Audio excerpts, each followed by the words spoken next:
Vintage classes में आपका स्वागत है। आइए देखते हैं उत्तर प्रदेश पुलिस की परीक्षा में भूगोल से संबंधित पूछे जाने वाले महत्वपूर्ण प्रश्न जिनकी संभावना है उसके संबंध में देखते हैं कि शिपकी ला यह दर्रा कहाँ स्थित है। ठीक है, दर्रों के बारे में पूछता है क्योंकि भारत में पहाड़ी क्षेत्रों में आने जाने का रास्ता दर्रों से ही बना है। तो हिमाचल प्रदेश में कहाँ स्थित है? शिपकिला कहाँ स्थित है? हिमाचल प्रदेश में। किस दर्रे से लेह जाने का रास्ता है?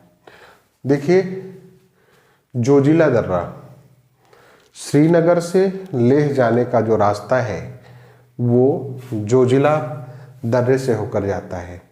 तो इसीलिए पूछा जा रहा है कि लेह जाने का रास्ता कहाँ से है, किस दर्रे से है? तो जोजिला दर्रा। भारत का सबसे बड़ा हिमनद है, हिमनद ग्लेशियर। ठीक, ग्लेशियर जो सबसे बड़ा है ये सियाचिन है।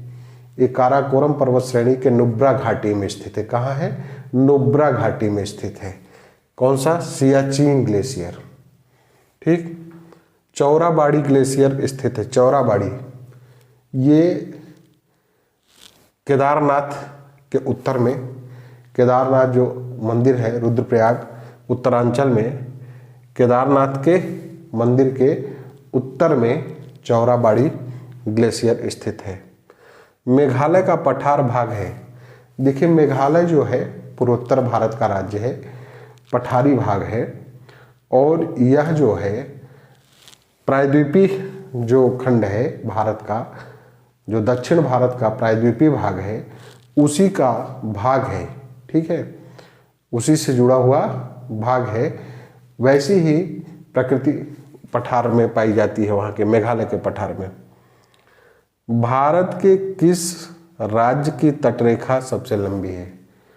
तटीय रेखा को देखा जाए, जो प्रायद्वीपीय भारत की तटीय रेखाएं हैं जिनमें विभिन्न राज्य की तटरेखा है, उसमें सबसे लंबी जो रेखा है वो गुजरात की तटरेखा है। ठीक है, 1214.7 किलोमीटर। कितना? 1214.7 किलोमीटर। किसे केप कमोरिन के नाम से जाना जाता है? केप कमोरिन स्थल है जिसे कन्याकुमारी के नाम से जाना जाता है। भारत का जो सब भूमि है कन्याकुमारी से लेके जो है जम्मू कश्मीर तक, जम्मू कश्मीर से कन्याकुमारी, ठीक है, मुख्य भूमि जो है भारत की दक्षिणतम बिंदु है, दक्षिणी बिंदु है, मुख्य भूमि की दक्षिणी बिंदु। और दक्षिणतम बिंदु कौन सी है? इंदिरा पॉइंट है। तो कन्याकुमारी। ठीक है, जैसे भारत का नक्शा आप देखेंगे तो ये भाग है जो ऐसे उठ के जाता है, ये कन्याकुमारी यहाँ पे स्थित है। ठीक, कन्याकुमारी। कृष्णा डेल्टा तथा कन्याकुमारी के बीच के तट को किस नाम से जाना जाता है? जैसे कृष्णा नदी है, कृष्णा नदी आई इधर, कृष्णा नदी से कन्याकुमारी, ये कोरोमंडल तट के नाम से जाना जाता है। किस नाम से? कोरोमंडल। इसके ऊपर उत्तरी सरकार तट है। ठीक है, इसके ऊपर जो उड़ीसा से सटा हुआ भाग है आंध्र प्रदेश तक, इधर ये जो है उत्तरी सरकार तट, इसके बाद कोरोमंडल तट। अंडमान एंड निकोबार द्वीप समूह की सबसे ऊंची चोटी का नाम क्या है? Saddle peak. ये उत्तरी अंडमान में स्थित है। कहाँ स्थित है? उत्तरी अंडमान में। सतीश धवन अंतरिक्ष केंद्र उपग्रह प्रक्षेपण केंद्र है। ये कहाँ स्थित है? श्रीहरिकोटा द्वीप। ये जो है आंध्र प्रदेश में पुलिकट झील के समीप श्रीहरिकोटा द्वीप है, जो वहीं पर सतीश धवन अंतरिक्ष केंद्र स्थित है। लक्षद्वीप कहाँ स्थित है? भारत का एक द्वीप है लक्षद्वीप, जो भारत का केंद्र शासित प्रदेश है। केरल के पश्चिम में अरब सागर में स्थित है। कहाँ स्थित है? अरब सागर में। ठीक है, यह पूछता है कि लक्षद्वीप कहाँ स्थित है? अरब सागर में स्थित है। एलिफेंटा द्वीप कहाँ स्थित है? एलिफेंटा द्वीप महाराष्ट्र में मुंबई के पास गेटवे ऑफ इंडिया से 10 किमी दूरी पर स्थित है। ठीक है, एलिफेंटा द्वीप एक द्वीप पर स्थित भारत का सबसे बड़ा नगर। देखिए, ऐसे क्षेत्रफल की दृष्टि से तो देखेंगे तो लक्षद्वीप आता है, लेकिन नगरीय वो उसको नगरीय श्रेणी में नहीं रखते। नगरीय दृष्टि से देखा जाए तो एक द्वीप पर बसा सबसे बड़ा जो नगर है वो मुंबई है। ठीक है, मुंबई। सिलिकॉन वैली कहाँ स्थित है? सिलिकॉन घाटी कहाँ स्थित है? बंगलुरु में, कर्नाटक जो है बंगलुरु में स्थित है।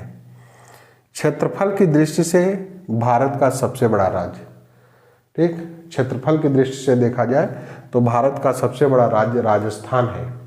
ठीक है, उसके बाद मध्य प्रदेश, उसके बाद महाराष्ट्र, उसके बाद उत्तर प्रदेश। कहने का मतलब कि भारत क्षेत्रफल की दृष्टि से उत्तर प्रदेश का चौथा स्थान है। कौन सा? चौथा स्थान है। राजस्थान, मध्य प्रदेश, महाराष्ट्र और उत्तर प्रदेश।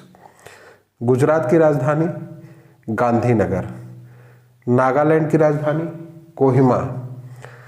भारत में कितने केंद्र शासित प्रदेश हैं? ठीक, केंद्र शासित प्रदेश जिसके शासन का संचालन डायरेक्ट केंद्र सरकार के द्वारा किया जाता है वो 8 है। ठीक, भारत की कौन सी जनजाति प्रोटो ऑस्ट्रेलाइड प्रजाति से संबंधित है? प्रोटो ऑस्ट्रेलाइड प्रजाति से संबंधित है, वह है संथाल जनजाति।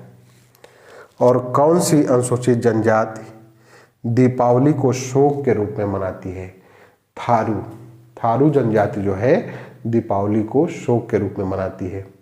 देखिए, यहाँ पर हम कुछ टॉपिकों को टच करते चल रहे हैं ना, जैसे हमने राजधानी की, ठीक है, जनजातियों को किया, ठीक, द्वीप किया, तो हम कुछ महत्वपूर्ण प्रश्नों को तो यहाँ दे रहे हैं, लेकिन आपको कुछ सरसरी निगाह से इस चैप्टर को ध्यान में रखना है कि इस चैप्टर से प्रश्न उठते हैं, इसलिए आप उस चैप्टर को भी पढ़ने का प्रयास करिए।